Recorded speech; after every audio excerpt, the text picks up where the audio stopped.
Who here likes cooking? Who here doesn't like cooking? Well, the reason I say that is because I'm stood here due to cooking. Now, I met Sarah 3 years ago now on a show called Come Dine With Me. Anyone watch Come Dine With Me before? Hope you didn't watch my one, because if you want to learn how to cook carrots, you don't want to ask me, okay? So if you saw me on Tuesday, the 7th of January 2017, we were on Come Dine With Me. 3 years later, yesterday, Sarah messaged me to say, would I like to come to Stoke and speak on behalf of Black Lives Matter? And of course, I couldn't say no. And the reason why I think this is more important here, being in Stoke, compared to your Londons, your Manchesters, etc., because this is a much, much smaller town. So please give Sarah a massive round of applause for arranging this.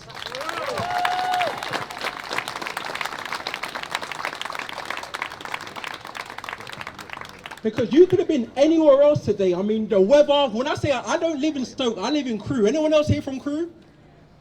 But it was raining bad, so like, you didn't have to be here. At any point, it might start raining. But the fact you're here speaks volumes. The fact that you decided to take time out your Saturday to come here speaks volumes. So thank you very much for coming. But the reason it's so important for being in Stoke is because black people, we are a minority. Same with Crewe, whether you're from Hanley, Burslem, Tunstall, wherever you are. Being black in the Northwest here, we are a minority. So when all of these accolades and things come out in the press and the George Floyd, etc., it affects us a lot more because we're not the majority. And the reason why it's scary, because in the Facebook groups and all the communities online, I denied for years. I've been living in Crewe now for 10 years, and I've denied for years that Crewe's racist. I first came in 2010. They're like, Crewe's racist. I'm like, no. Barry's fine, man. Barry's cool, man. Barry's cool. 2011, Crewe's racist. No, it's not racist. 2015, oh, that's not racist. I denied it. 2020, I'm like, you know what? Barry might be racist, you know. Barry might not be racist. And the reason I say that is because all of the Facebook communities for Crewe, all lives matter. Even today, as I was getting changed, I see British Lives Matter. I'm like, Barry, no one said British life doesn't matter, Barry. No one said that, Barry. But right now, we're just focusing on the black lives. You know what I'm saying? So we have to face this now day in and day out. And the fact that now I'm aware of this, I've been in denial for so long, I'm now thinking to myself, damn, every time I now leave my house, I might be saying hello to Susan and Morrison's, but these time Sandra's thinking, what's this black guy doing here? And this is now something that we got to face day in and day out. So when the George Floyd situation happened, I remember exactly where I was. It was Thursday, the 26th of May. And if you were me, you would have been sat on your couch, chilling normally. It was a good day. Little did I know, I went onto Facebook and I saw one of the worst things I've ever seen. And then I got sent west. Like, I can't even tell you some of the things that I was, but it literally, you can ask my friend Yaxia. I went mad. I was thinking, if I was there, I would have to be riding out. I'm a very civil guy. Like, you might have seen my face on The Apprentice, or you might have seen me on other screens. I'm a very calm guy. But when I saw that, I was thinking to myself, right, man, let's ride out, because that is how bad it was. And the thing is, and when I was online sharing my frustrations about what I seen, you know what? Some of the things I got back. That's in America, it doesn't even matter here. Why do you care? You don't know him. What about that girl who's raped in Burnley or whatever? So one of the worst things is that the things that I see on a day-to-day basis that are affecting me, they're being downplayed as nothing.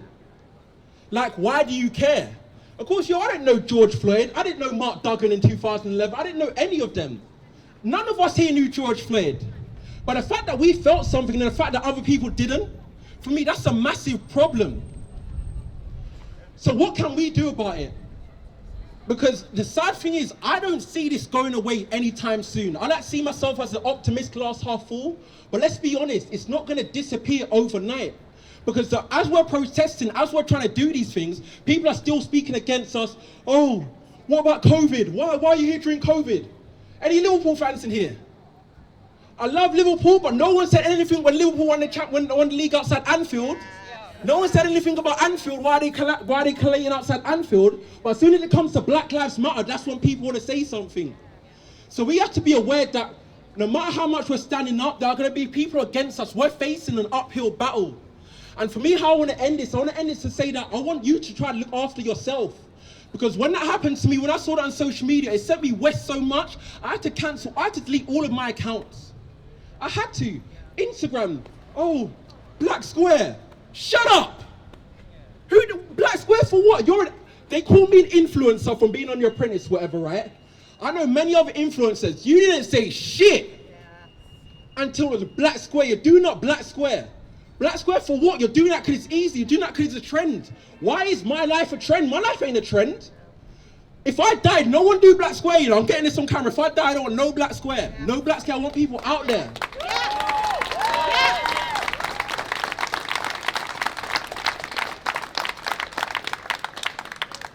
So when you go online, you're going to see people seeing it as a trend, trying to do the easy thing, not really caring. So it's very, very important that you look after yourself.